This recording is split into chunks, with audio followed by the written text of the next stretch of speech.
Namaskar viewers, hello and welcome to Sansad TV. I am Tina Jha, you're watching Perspective. Well, the centre has approved the implementation of Ken-Betwa River Link project, one of the links under Peninsular Rivers component with an estimated cost of 44,605 crore rupees with central support of 39,317 crore rupees as informed by Union Jal Shakti Minister Gajendra Singh Shekhawat in Parliament. As per the Minister, the National Water Development Agency under the Ministry of Jal Shakti has identified 16 links under Peninsular Rivers component and 14 links under Himalayan component of National Perspective Plan for inter-basin transfer. He informed the Lok Sabha that pre-feasibility reports of all the 30 links have been completed and feasibility reports of 24 links and detailed project reports of 8 links have been completed. Further, under the intra-state link projects, the National Water Development Agency received 49 link proposals from 10 states, out of which pre-feasibility reports of 39 link projects and detailed project reports of 6 link projects were completed and sent to the states concerned. In Perspective today, we'll analyze with experts the significance of the Ken-Betwa project as well as the concerns and fears that have been associated with the project. Also understand the significance of interlinking of rivers in states. Pleased to welcome a distinguished set of panelists. Mr. Abinash Mishra, Advisor, Natural Resources and Environment and Island Development Niti Aayog. Professor C.K. Varshney, Environmentalist and former Dean, School of Environmental Sciences, JNU. And Mr. Abinash Mohanty, Sector Head, Climate Change and Sustainability, IPE Global. Thank you, gentlemen, for joining us on the program today.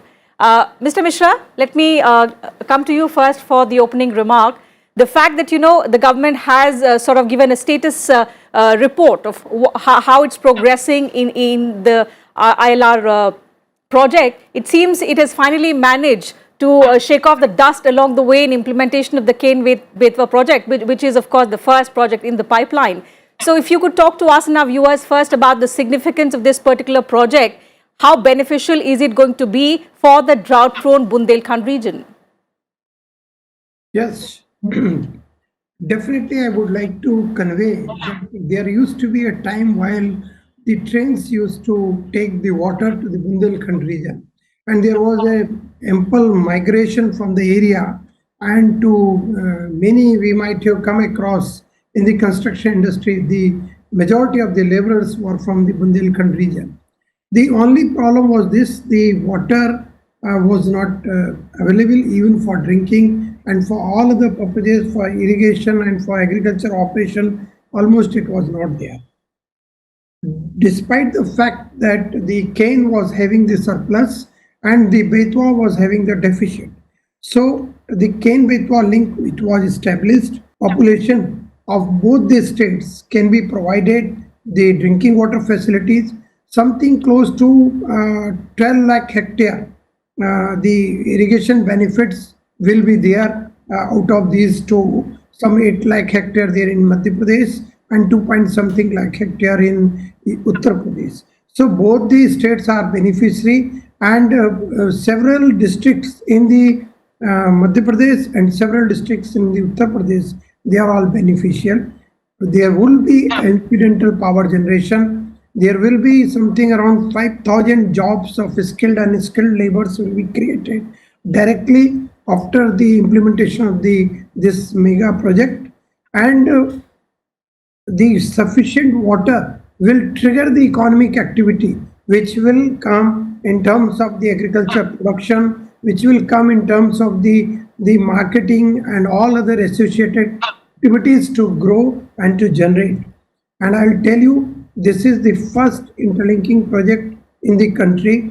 We have already studied, as it has already been mentioned by Honorable Jal Shakti Minister in the Parliament, that 16 peninsular and 14 Himalayan link, those were identified. Now these links have been, pre-feasibility studies have been done, and after this 5-6 interlinking river, those are in the priority links. Out of this one, which is now getting the shape, and we can say now it is being grounded. So this is one of the greatest achievement we can say. And similarly, we are working on intra-state rivers, means within the state the water can be transferred from one river to another river Sure, because of Mr. the Mishra, impact of. we'll come to these aspects in just a minute from now. But since we've started speaking about the Ken Betwa project first, let me get in Professor Varshini's views also on this important project. Professor Varshini, the fact that any development project is assessed in terms of impact that it has, in terms of socio-economic, in terms of the cost, of course, and largely also environmental concerns. So as far as the Ken Betwa project is concerned, it has been surrounded by debate over development versus ecology. And environmentalists have rightly so put forth a lot of concerns. Do you think now that it's moving forth in the implementation stage, all of the concerns that have been cited by experts for years have been taken care of, at least to some extent? I think there are there are a number of issues which are related to this Ken Betwa link. One is the water issue, that people have to be provided with drinking water and so on, and to meet their needs for irrigation and other agricultural purposes. But at the same time, there are many related issues which are equally serious with respect to the environment. Any construction activity of this order will require time, and this is going to take place nowhere else but in the main tiger reserve area of Panna.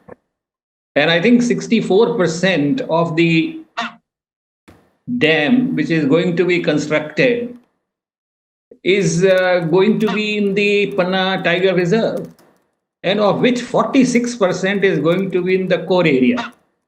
And today, after 2009, with great effort, the tiger population in Panna is very admirable. Around 50 and 60 individuals are there. So the construction activity creates a lot of dust. More than that, it takes place day and night, and there are lights all over. And thirdly, that there is important issue is that there is a lot of noise which goes on. And the fourth and the most important point is that it is not one-time noise, but it is a continuous noise for a period of time, which runs over a couple of years before the project is implemented. And thereafter, with the excess of water, more activities will be attracted, whether we like it or not.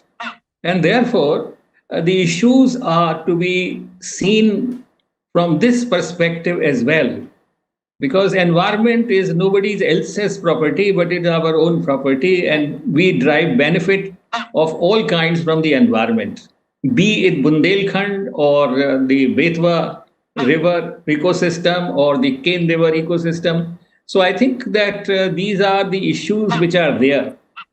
Now, in this program, of course, number of more important issues have also been raised, whether actually that much water will be available or not.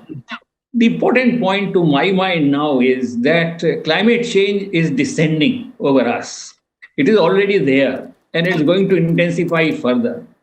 In view of this, are there any design changes? Because these designs were proposed long time back, Right. which remain into all kinds of controversies and so on. So, are there any adaptations that has taken place? Is not to my knowledge, which I think that Mr. Misra may be able to throw some light on. Sure. And if they are, to what an extent they really neutralize the forthcoming stresses that are going to be there on account of climate change. Will the situation remain the same, or it is going to change? Now, these are some of the important issues. And last, and even more important, is that a lot of terrestrial vegetation is going to be removed and devegetation is going to take place, because after all, construction is going to be of 9,000 square meter of this Dolan Dam or whatever. There is going to be 77 meter high this earthen dam. And then there are two canal systems which are going to come, one for the power plant, the other for the slipway. So I think they themselves are going to be quite serious activities involving a lot of labor, which are going to camp within the forest area or the tiger area. And I think their energy needs and their day-to-day activities.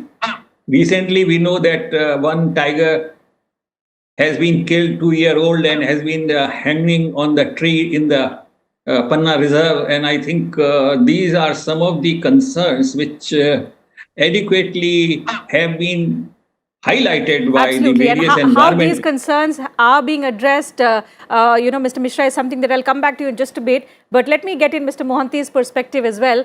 Mr. Mohanty, the fact that this project has already been delayed for years because of the kind of, concerns that were surrounding it. And it was a debate about development versus ecology. The need was to strike the right balance so that, we ensure that none of them gets hampered.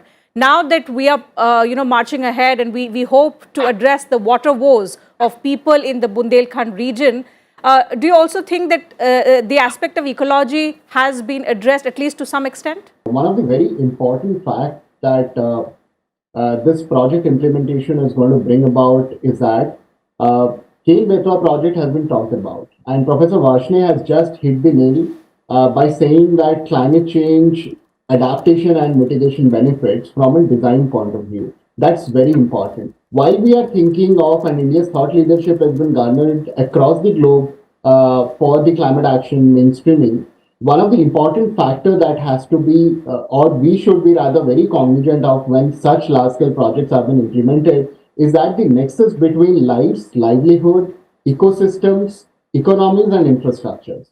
So this nexus has to be addressed. And while we are addressing that, we don't have concrete evidence on the ecological kind of red flags that have been already shown while the project was there. But as far as the lives, livelihood, infrastructure, and economical kind of climate proofing of the activity, if we look at it, there are certain evidence. And Mr. Mishra has already kind of highlighted that.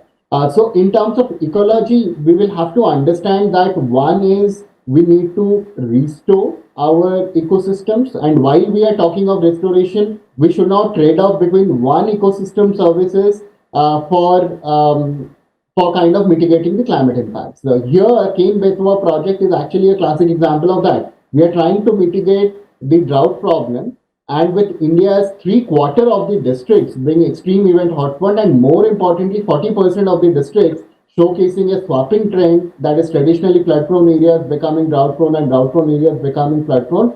Projects like Ken Betwa is very important. But while these are very important and this kind of puts the sunlight into where there is darkness, it has to be we have to be very cognizant that we don't end up creating another ripple impact problem. So we need to be very cognizant of the ecosystem services, and more importantly, whatever ecosystems we have, we should rather kind of restore them and rebuild them and rejuvenate them rather than kind of cutting or transferring it into a different factorial. So there is no report kind of thing which suggests that all the ecosystem grievances or red flags are already been taken care of. Maybe Mr. Mishra would be much more updated than me and Professor Varshney at this point of time. But this is commendable job that we are addressing the nexus of socio-economic issues as well as economic issues, and we are also addressing the climate adaptation issues through such a larger project. So that's a commendable job. Ecosystem part, I think we need to further dwell upon and ensure that the ecosystem mapping is done well in advance in terms of services. Okay, Mr. Mishra, coming back to you, several aspects, several issues raised by both Professor Varshney and Mr. Mohanty, and the most important of them being the impact and the changing nature of climate change. Now, we all know India is quite vulnerable to climate change. We've seen the kind of impact it has had on different parts of the country as well. The question is, the ILR project was conceived several years ago, in fact, decades ago. What Professor Varshney is asking, and which is pertinent, is, has the ILR project evolved with time? Does it address the challenges, the issues of the current times? It has been already thought of, and I'll say to this that the all concern what the Professor Varshney has raised is of serious in nature. And before going ahead with the project, all these concerns have been taken into care. The updation of the cost has been done, the updation of the figures and how the climate vulnerability and the risk is going to impact, it has also been done.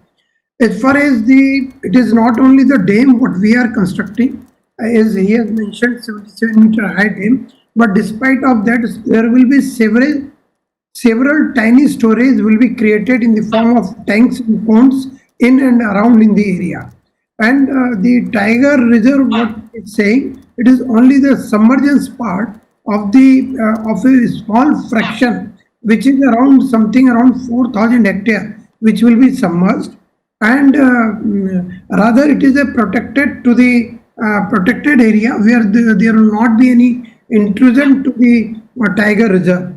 Despite the fact as the environment services is concerned, that has also been taken into care regarding the tourism development, and then the how in what way the afforestation of similar or rather double in nature has been taken care in other way.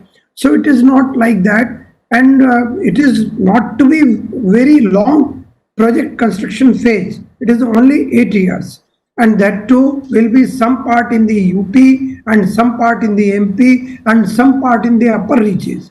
So I don't feel that it is all concentrated around the Panna Tiger Reserve. Rather, the concern all have been taken care by the National Board of Wildlife, and accordingly it has been cleared. Environment impact assessment has been done, and environment management plan is there in the is already there, which is being implemented. So all these concerns are well taken and they are being addressed adequately. Okay. Professor Varshni, would you like to respond? The fact that it's going to take just about 8 years, the construction is going to be in a phased manner in some parts of UP, some parts of MP, perhaps that could, have a lesser impact on the kind of disturbance that we are talking about? We only hope that it works this way. But our past experience of the dams where they are constructed, we find that many of the environmental, I should say, precautions are left to knots, and they are really something on which perhaps now, after learning that environment is important consideration, after all, the rivers get their water only because there is certain amount of environmental setup. And if this environmental setup is basically going to be changed, then to say that everything will remain the same is something on which we have to think about. And it is possible to really cut down the damage and to minimize the damage to the minimum by taking precautions, which are very clearly spelled out and very well advertised. Not only that they remain in the project proposal, but they should also be publicized so that people get confidence and it becomes even more widely understood. And let's say, for example, there are 60 tigers or 50 tigers as of today in Panna. It is difficult to assume that with this kind of activity going on, at least for the dam construction and the canals, it will make considerable amount of noise. After all, whatever you are going to do, with this noise, the prey animals will also go away, which means that it is going to create a kind of problem. After 8 years, it's a new setup. It is not the same. It is a new setup now. And this new setup will have a new challenge. And my only concern is that there is still enough time for us to look these issues very seriously and to see that how we can minimize and spell them out in as many details as possible by taking experts into confidence and really asking them to help on this national, very important, I should say, an experimental stage of river linking that we are embarking upon. Right. You know, many more are on the anvil. And therefore, this kind of preparation will give a great amount of service as well as provide great amount of insight that how we can prepare. First, a very thorough vegetational survey has to be done before the start of the project so that we know that what original things were there, which I believe has already been done. Now the question is that enough, or something has to be done to protect the animals or the tigers, which are so important, and luckily they have a very high concentration at present in Panna. After 2009, with great effort, at that point of time, there were no tigers. And with great effort, the tigers were introduced and they have bred very well. So I think this kind of a wealth must be protected. And Certainly, for and that, we are the all construction. we are also hopeful that, as Mr. Mishra pointed out, these concerns have been adequately thought of over the years, because these are not concerns which have been cited or highlighted now. They have been in the talks for several years, and we are hopeful that the damage is lessened to as much extent as possible. But Mr. Mohanty, one lesson for India has also been the fact that we are quite vulnerable to climate change. So even though it's understandable that water is an important factor for socio-economic development, we've also seen how one climate disaster can undo all of these development projects. In Uttarakhand, perhaps, is the biggest example we've seen of how, it's a disaster-prone state. It not just claims lives, it also damages all of these projects that are underway. So is it time that we and looking at the impact of climate change, we tread with caution? Very much. In fact, history has answered this question quite often. The Kosi Bridge that happened in Bihar was one of the classic examples of bad engineering rather than a problem of putting down a project. And as Professor Vashne just highlighted, that this is in its pilot phase, interlinking of river projects. The infrastructures coming in between this has to be very cognizantly and cautiously dealt with. We need to ensure that the Ken-Betwa interlinking project has to be an enviro people-centric project rather than just an infrastructural project of providing water to scars or the past areas and channeling the surplus water. The Ken-Betwa project is not just about providing water from the past area to the from the surplus area to the past area. Rather than that, this has got, as I said at the onset, that it is going to impact lives, livelihood, ecosystems, infrastructures, and economics. A lot of economic activities have been kind of thought through. But climate proofing, because Mr. Mishra just said that it is not just about the larger dams that have been built, also the micro kind of infrastructures which have been also planned and built in. Right, and since the Ken-Betwa project is going to be the first of its kind, Mr. Mishra, there will be huge lessons in terms of the other projects that will be implemented later on after this project. So very briefly, if you could also give us and our viewers an overview of what these projects are, some of the other significant projects, and in which regions are they being undertaken? See, there is a Kalishin, Parvati, Chambal, there is a Par, Tapi, Narmada. So all these links are likely to come up. There are certain intra-link proposal in Bihar. Those are also coming. Krishna Godavari link is also happening, Godavari to Krishna. And we are also trying from Mahanadi to Godavari and Godavari to Krishna. You see, environmental concerns are well taken, but as we know, to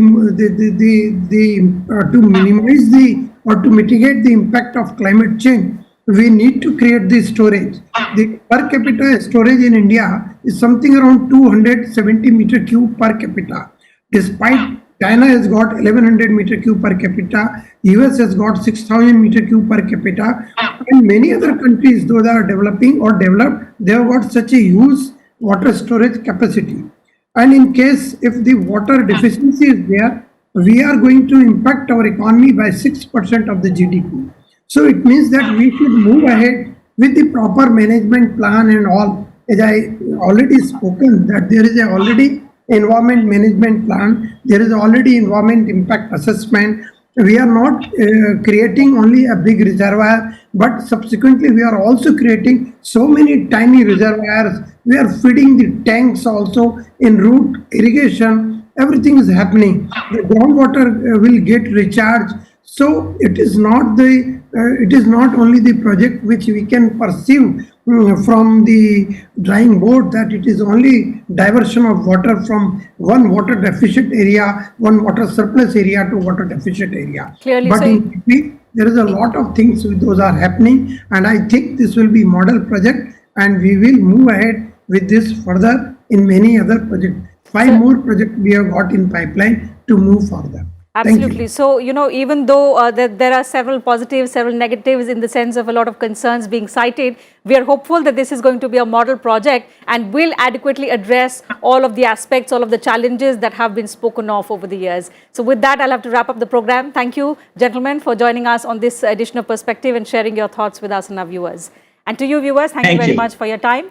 I'll see you same time on Monday now. Take good care of yourselves. Keep watching Sansad TV.